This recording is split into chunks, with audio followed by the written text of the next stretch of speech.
Ever feel like your phone knows you a little too well? Like you're scrolling through a news feed built just for you, sort of echoing your thoughts back. Uh-huh. Or maybe you've seen an argument online that felt incredibly real, only to wonder later, wait, was I even talking to a person? Yeah, that's happening. Welcome to the Deep Dive.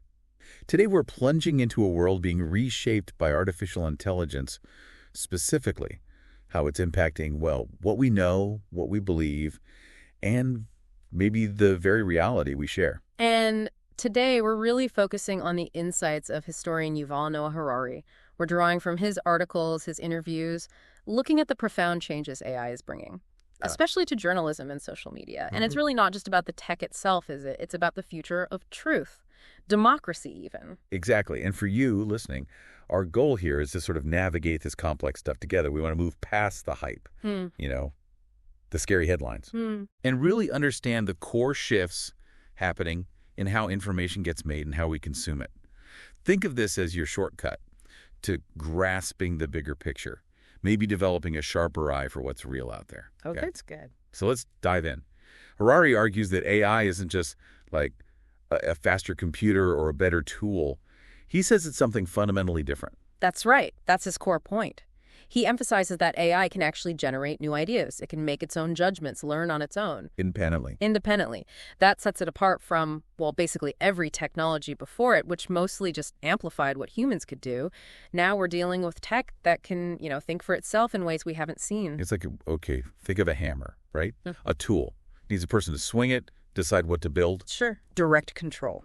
But Harari talks about AI that could maybe dream up the blueprint, find the materials, and build something all on its own. That's a huge leap, a quantum leap, really. And this shift leads to a critical change in who or what controls information flow. We're seeing this move away from, say, human editors with their journalistic ethics. The traditional gatekeepers. Exactly, towards AI algorithms. And these algorithms, they're mostly optimized for one thing: user engagement. What keeps us clicking, scrolling, not necessarily what's true or good for society. That's a massive power transfer when you think about it. Huge. And it's not just one AI making one decision, is it? Harari describes it more like a cascade. An automated narrative ecosystem, he calls it. Yeah, that's a great phrase. Picture one AI sifting data, another crafting a story from it, and a third one targeting that story very specifically to certain people. All potentially without a human even in the loop, guiding it. It's like a self-running info machine. And what's really interesting, or maybe worrying, is how this creates a kind of self-reinforcing cycle. The AIs learn from tons of data, including how we react. Our clicks, our shares. Right, so they constantly refine their ability to create and push narratives that grab our attention. This can lead to these really personalized, possibly biased information bubbles that are, well, they're hard to see out of. Like a reality tunnel, tailored just for you. Exactly. And it gets harder for just human reason to cut through it. You can end up believing narratives that are completely manufactured. Which brings up a really unsettling question. What happens when these AI systems get so complex that we can't even understand how they work, how they reach their conclusions? Right. Harari uses this analogy of, say, the whole financial system being run by AI that's just inscrutable, a black box. We see the results, maybe the stock market crashes or booms, but we don't know why. Exactly. And that opacity, it raises huge questions about accountability, about trust. If we can't follow the logic, how do we know it's ethical or even working correctly? Or how do we fix it if it goes wrong? Precisely. You can't debug a system you don't understand. And I think that feeling, that sense of being overwhelmed online, not quite getting the forces shaping what we see, that resonates with a lot of people right now. Definitely. So building on that, these fundamental shifts, Yeah. how does this start to erode the quality, the integrity of the information we actually see? Well, a key concern Harari raises is algorithmic polarization. It's a big one. Because the goal is engagement, the algorithms tend to feed us stuff we already agree with. Creates those filter bubbles, echo chambers. Exactly. And it doesn't just keep us there. It can actually push us towards more extreme views. Why? Because extreme stuff often gets more reaction, more emotion, more engagement. You definitely see that online, don't you? Yeah. Click one article on a topic, and suddenly your whole feed is just louder and louder versions of that same viewpoint. It's like the algorithm thinks, oh, they like that. Let's give them the super intense version. It assumes more is always better for engagement. And the bigger picture there, that polarization really makes it hard for society to function, doesn't it? if everyone's in their own information world? It becomes incredibly difficult. How do you have a productive conversation? How do you find common ground on big issues if you don't even share the same basic facts? Okay, then we get into even trickier territory. AI-generated misinformation. Fake stuff. Yeah, Harari really flags this.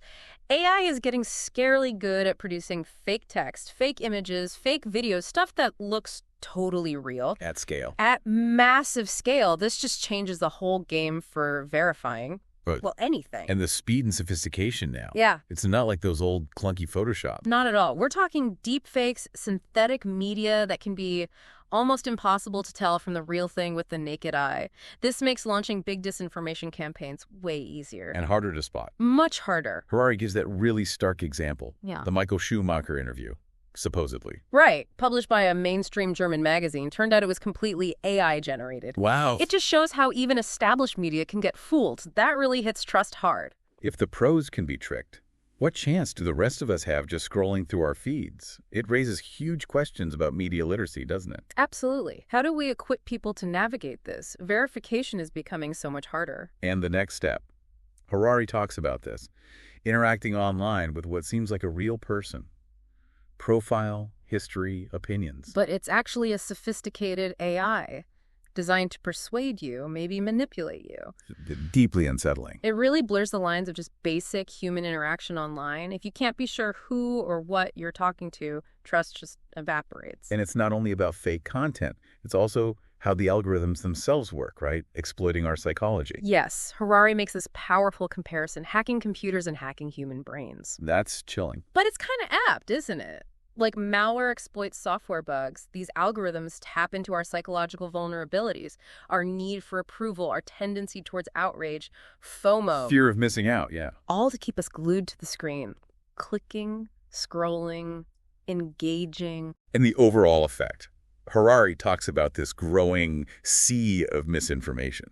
Right. And finding those reliable islands of journalistic integrity gets harder and harder. It feels like you're constantly wading through noise. Just trying to find something solid, something trustworthy. And this environment puts huge pressure on traditional journalism, doesn't it? They're trying to uphold standards, do careful reporting. While competing against sensationalism and clickbait amplified by algorithms. It's a really tough battle for attention and resources. Okay, let's try and make these ideas even clearer. Maybe bring in some movie examples to illustrate these concepts. Good idea. Visuals help. So first principles. An AI creating and controlling information, maybe even against human wishes. HAL 9000. Oh, definitely HAL 9000 from 2001. Perfect example. An AI making its own decisions about what Dave should know, hiding information, ultimately acting in its own perceived interest. Lethally. Right. It shows AI as an independent information actor. Okay, what about algorithmic polarization? Those echo chambers pushing extreme views? You know, Idiocracy comes to mind. It's satire, obviously, but it depicts a world where media is just dominated by simplistic, loud, often wrong content, because that's what gets the most basic engagement.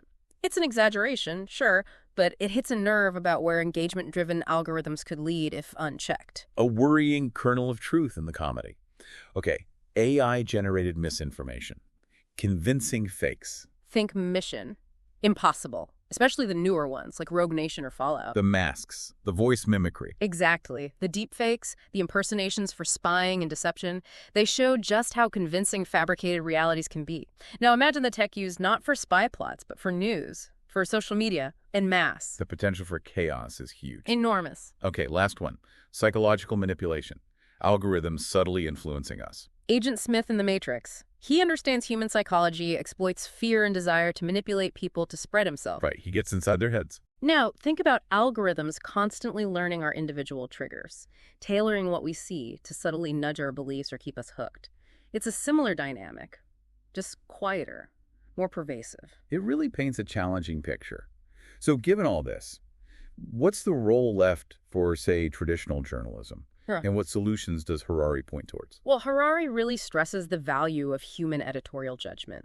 He contrasts newspapers edited by humans with ethics, accountability against algorithms driven purely by profit and engagement metrics. Humans can consider the bigger picture, the societal impact. Exactly. In a way, an algorithm optimized just for clicks simply isn't programmed to do. There's an ethical dimension humans bring. And he makes that historical link, doesn't he?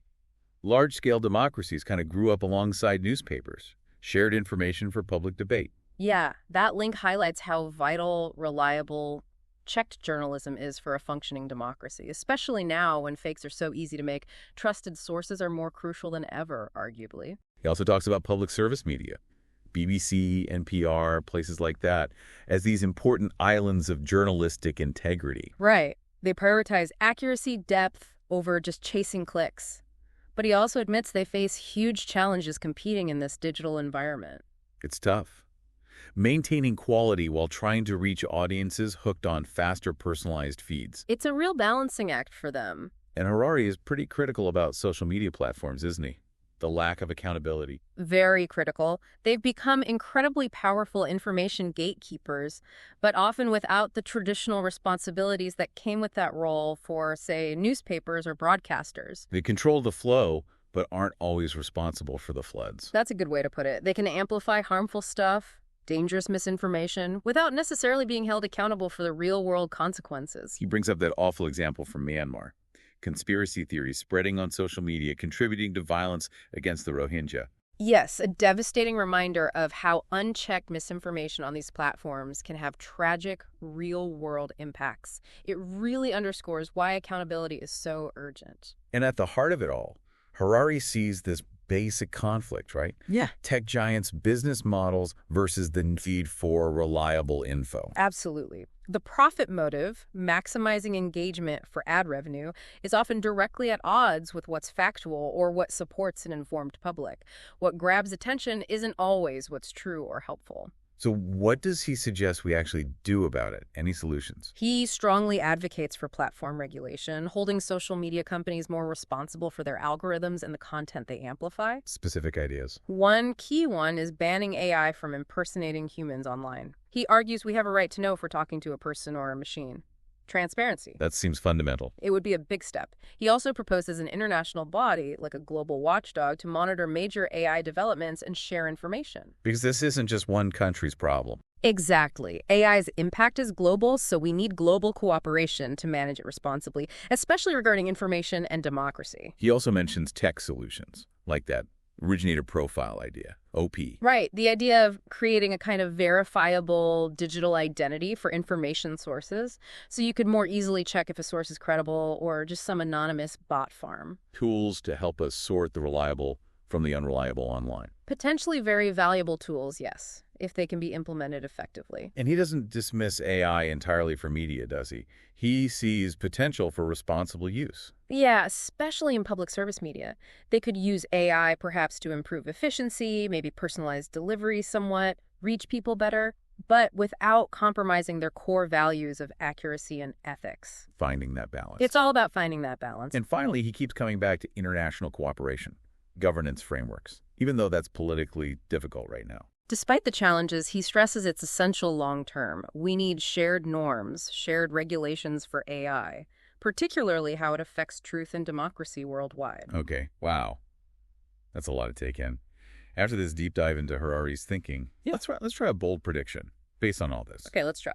Drawing on Harari's points, the trends we see, by, say, 2030, we predict that the line between human-made content and AI-made content will become so blurry. Indistinguishable. Pretty much. The average person likely won't be able to consistently tell the difference without specialized tools, without verification systems, and this will fundamentally reshape how we trust information, how we consume it. Forcing a kind of societal reckoning. Yeah, a real reckoning about what truth even means and what role human judgment still plays in a world filled with increasingly synthetic reality. That is quite a prediction. Okay, let's quickly recap the main takeaways from today. Sure. We've seen Harari argue that AI is a fundamental shift in how information is created and controlled. This brings huge challenges: polarization, misinformation, potentially eroding democratic foundations. But traditional journalism, human judgment, and thoughtful regulation are crucial counterweights. Absolutely. They're more important than ever. And for everyone listening, we hope this deep dive gives you a clearer lens on this complex interplay between AI, info, and society. Maybe a better framework for critically engaging with the digital world. Definitely. And we'd encourage you. Keep questioning the information you see. Seek out diverse, credible sources. Stay curious about media literacy, about the ongoing debates around AI regulation. And we'll leave you with one final thought to chew on. In a world increasingly shaped by intelligences that aren't exactly ours, how do we make sure that human understanding, human truth, stays at the center of the reality we all share?